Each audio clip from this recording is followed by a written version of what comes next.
Welcome to Sacrilegious Discourse. For this is what the Sovereign Lord says. Why do you need prophets to tell people who you are and what you want? If you can justify everything that the God of the Bible has done, then you can justify any of your behavior. A lot of this mentality is trickling into what is now mainstream right-wing Christianity. I am capable of empathy greater than this God of the Bible. This is a Bible that they tell kids. This is the good Lord. This is the good book. He is fantasizing about murder, mass murder. Head over to sacrilegiousdiscourse.com right now to find out how to leave us a review or support us on Patreon.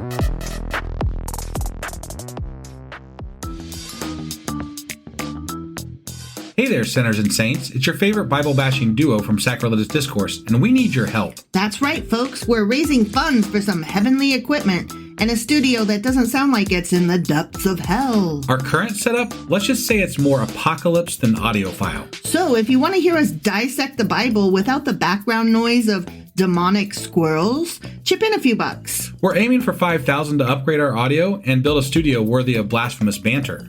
Donate today and help us spread the good word of atheism. You can find a link right on our homepage, sacrilegiousdiscourse.com. Every dollar counts. Even if it's from your collection plate.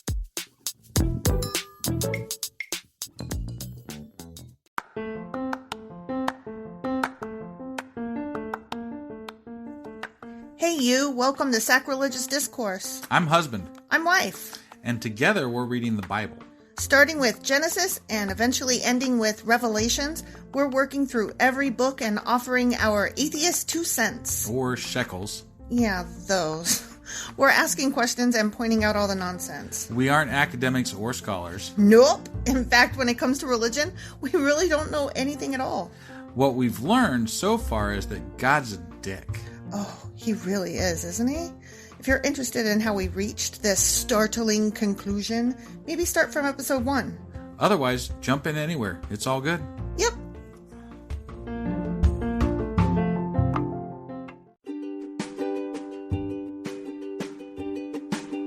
Hey wife, did you know that Anchor is sponsoring our show? Really? Don't we use Anchor to distribute our podcast on Spotify and Apple Podcasts? Yeah, and we are on just about every other platform available as well, thanks to them. Why do we use Anchor as our podcasting service? Well, they make editing and distributing our show a breeze. What if one of our listeners wants to start their own podcast? Then they should head over to anchor.fm or download the app to get started. Awesome! You guys should go do that right now! Husband! Wife! Do you remember what happened yesterday? I do not. Wow. It was only like 2 paragraphs, and it was about more land distribution of... See, that's why. It's just so fucking boring. Manasseh and Ephraim, I think. Fuck that shit. And then they took in some of the people as slaves instead of... Right. And they still are slaves to this day. Pretty much it. That's a proud thing to proclaim, isn't it? Woohoo! Yeah. All right, so what are we doing today? Joshua chapter 17. Let's go do it.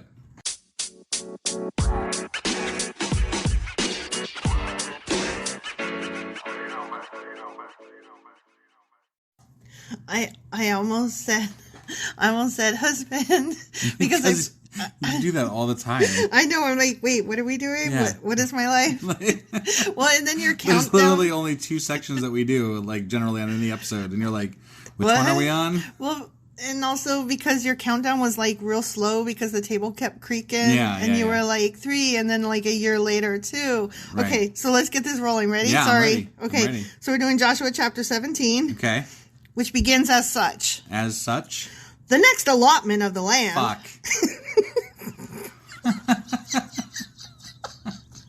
Okay, get your shit together. Okay, sorry. Yeah. Was given to the half tribe of Manasseh, the descendants of Joseph's older son. Yeah. Okay? Okay. Machir. Got that? I got it. Machir, the firstborn son of Manasseh, was the father of Gilead. Okay. I'm just letting you know. Yeah, no, I got it. I got it. I'm with you. Because his descendants were experienced soldiers, the regions of Gilead and Bashan on the east side of the Jordan had already been given to them. Because they were experienced soldiers. That's why. Right. Yeah. Remember that time when they talked about some kind of fucking sacred lots? Yeah. And then remember, before the sacred lots, it was these people on the east get this because they don't really want to go into Canaan, Right. but they are still willing to fight for us. But they're like, this land is good. Yeah, like it's good enough. Like I know the promised lands are like right across that river, but like we're good here. Is that cool with you? So the allotment on the west side of the Jordan was for the remaining families within the clans of the tribe of Manasseh. Okay. Okay. So that side sucked. Well, that Manasseh side sucked. Well, they're saying here's the land that went to the other who remained. Okay. All We right. split up the rest of the land between these the guys. Okay. Okay. Right, yeah. Abizer, Helek, Azriel, Shechem, Hefer, and Shemitah. These clans represent the male descendants of Manasseh, son of Joseph. Okay. Did you get all that? No. Yeah. However, Zelophehad. I remember that name. I love that name. Yeah. Zelophehad.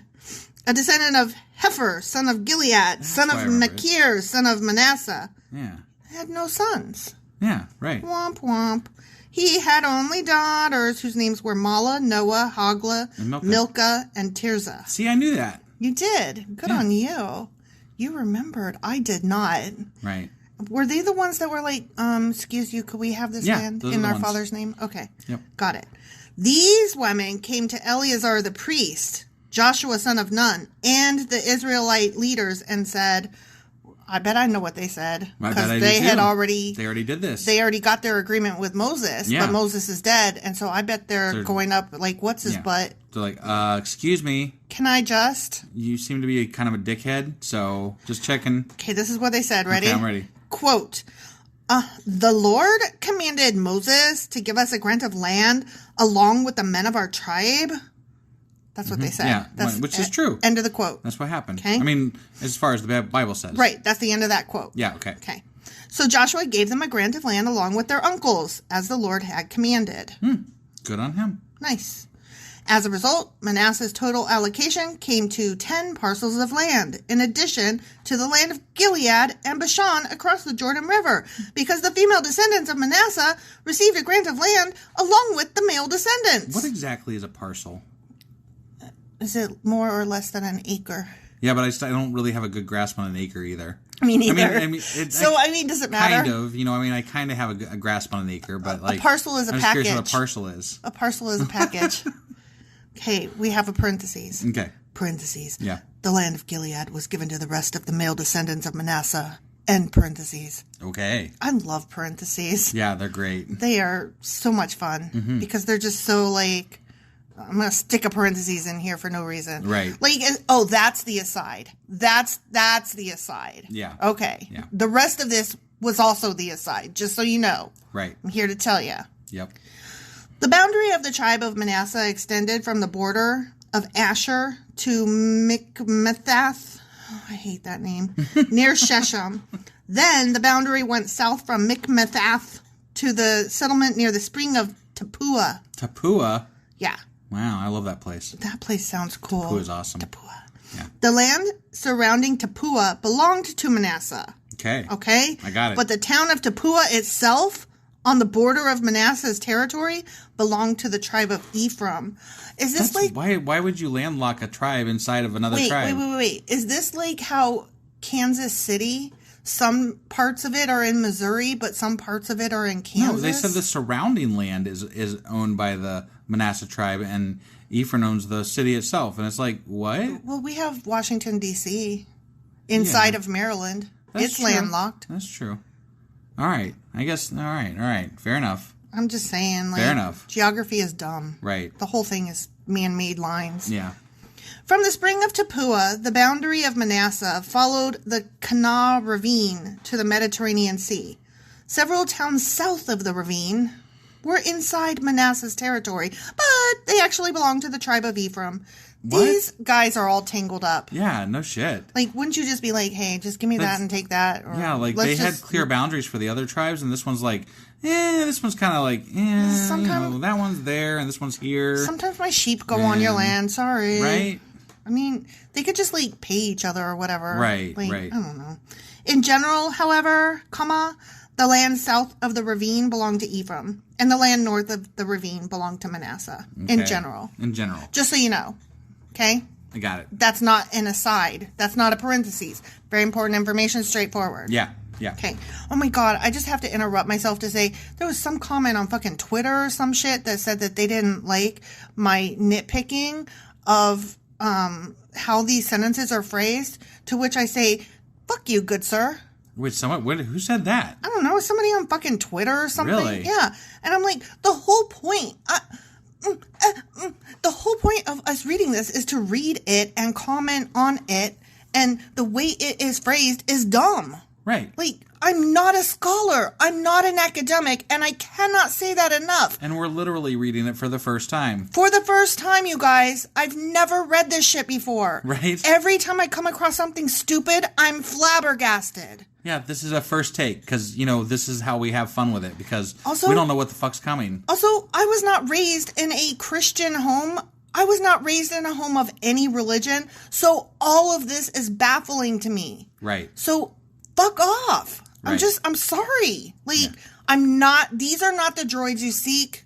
Go look elsewhere, honestly. Like, this isn't for you. Right. If you don't like the way I'm nitpicking, I love you so much. I want you to be happy, fly and be free. Go elsewhere. Right. That's all I'm saying. Yeah. You can't please everybody. Yeah, we had somebody complain about us not researching enough about, like... Oh, they wanted us to be Neil deGrasse Tyson? Yeah. And I'm like, do I look like a black man with several degrees under my belt? Or do I look like a dumbass white woman sitting on my couch in my living room with little college?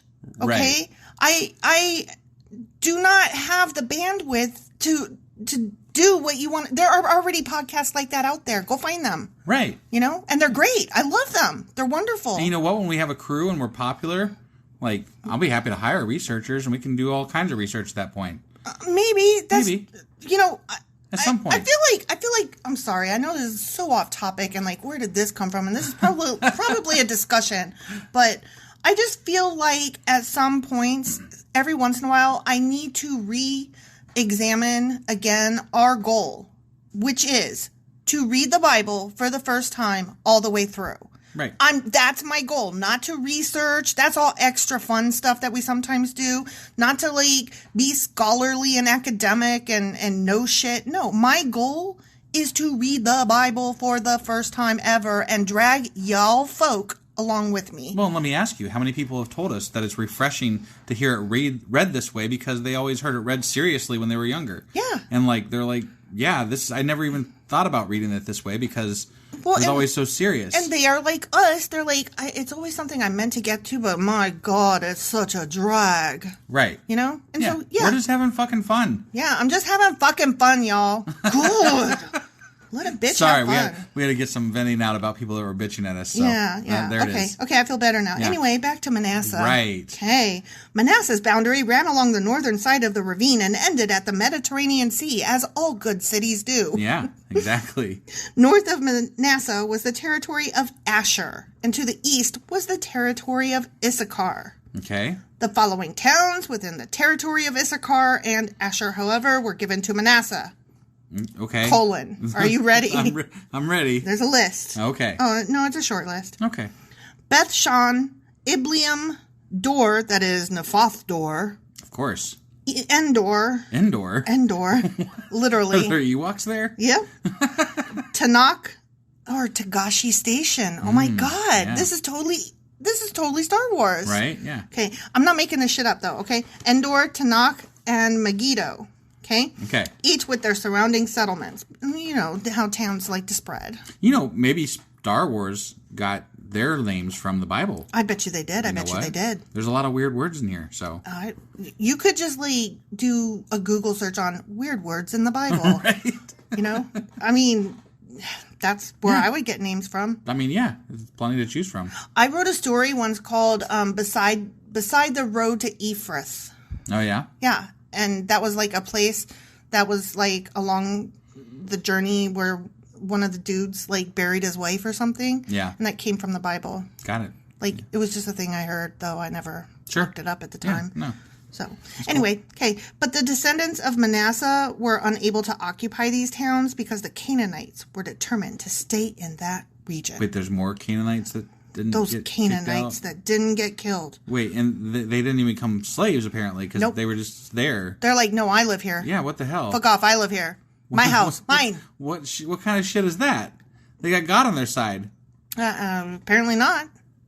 I don't know. That's weird. That's really weird. It's going back on what they said. Right? Kill them all. Kill some of them. There shouldn't be holdouts just living there. Yeah. That's not okay. I mean, I'm okay with it, but like, according to God, that's not okay. Right. Like, this is so hard because it's like you're trying to like follow the rules, but at the same time, you're like, as a reader and as a person on the other side, you're like, wait, that's not what I meant. So, okay, but later, however, when the Israelites became strong enough, you'll feel better about this. Okay. They forced the Canaanites to work as slaves. Oh, there it is. Yep. Okay. But they did not drive them out of the land.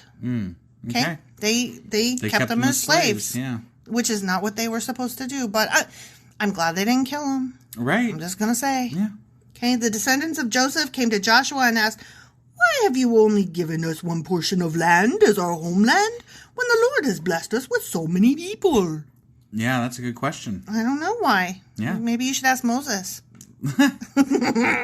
Joshua replied, if there are so many of you, and if the hill country of Ephraim is not large enough for you, clear out land for yourselves in the forest where the Perizzites and Raphaites live.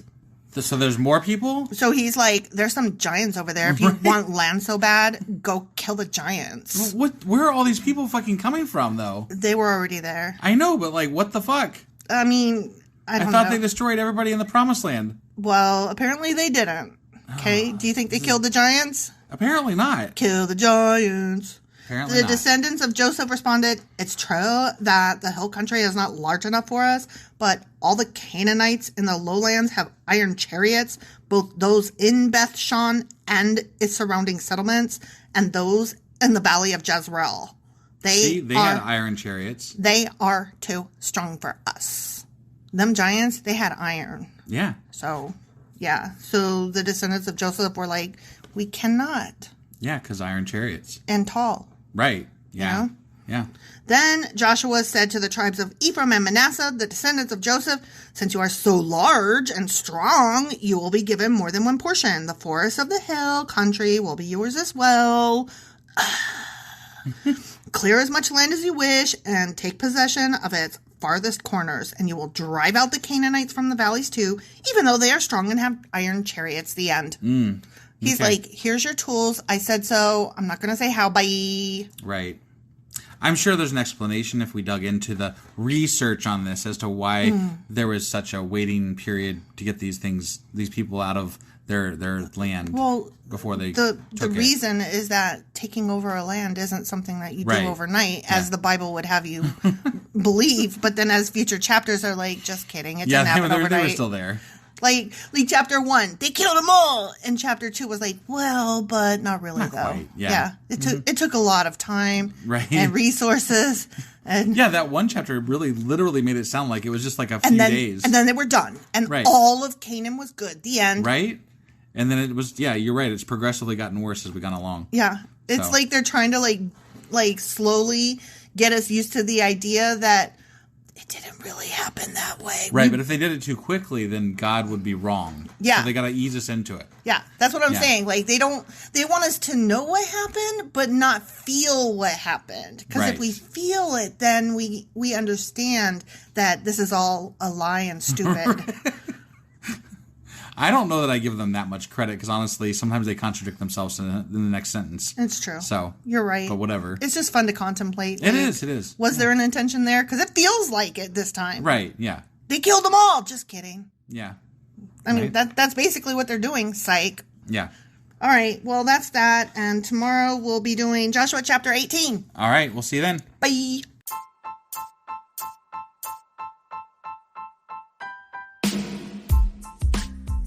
Husband. Yes, wife? Remember how you told me we're on Patreon now? Yeah, why? Because we're starting something new for Patreon members only. Every couple of weeks, we'll cover something in the news, a current event, or something we feel strongly needs to be discussed. And only subscribers get to hear our discussion. That's right. It's all for our Patreon members as a thank you for their support. Join now for as little as $2 a month to get all of our extra content. Go to patreon.com/sacrilegiousdiscourse. Do it now.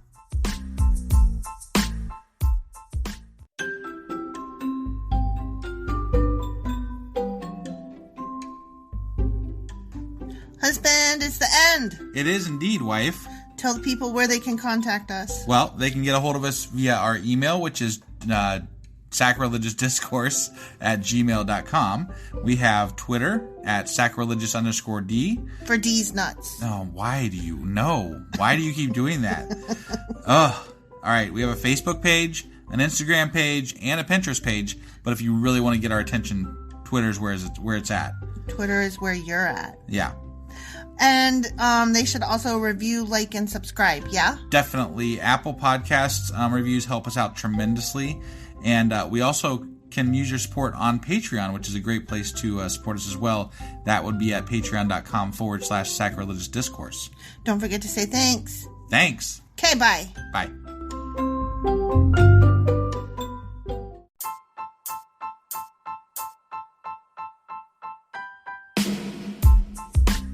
Hey, wife, I guess that's the end? But husband, that's just sad. It doesn't have to be. We are on lots of social media platforms like Twitter. Our handle there is sacrilegious_D. For D's nuts. Oh my God. Stop doing that. Anyway, we're also on Facebook, Instagram, and Pinterest. There's a link to all of our social media sites at our website. Ooh, we have a website? Yeah, it's sacrilegiousdiscourse.com, where you can also find a link to our merch shop. We have a merch shop? Yep, we have podcast-themed clothing, mugs, notebooks, and more, as well as an atheist and science-themed products. Wow, our fans should really go check that out right now. Definitely. They can get in touch with us by sending an email to sacrilegiousdiscourse@gmail.com. But before they do that, we could really use some help. Oh yeah? With what? Well, it's not free running the podcast, and we need some financial support in order to get better equipment, which will free up time so we can concentrate on our podcast and our fans. Okay, so what should they do? Head over to patreon.com/sacrilegious discourse and sign up as a contributor on our podcast. Supporters there receive additional bi-weekly episodes that we record just for our Patreon members for as little as $2 a month. Also, we'd really appreciate it if you would like and subscribe on whatever platform you're using. And Apple Podcast reviews help us out tremendously. Like and subscribe. Leave an Apple review. Join us on Twitter. Support us on Patreon. That's a lot of instructions. Don't forget to say thanks. Thanks. Okay, bye.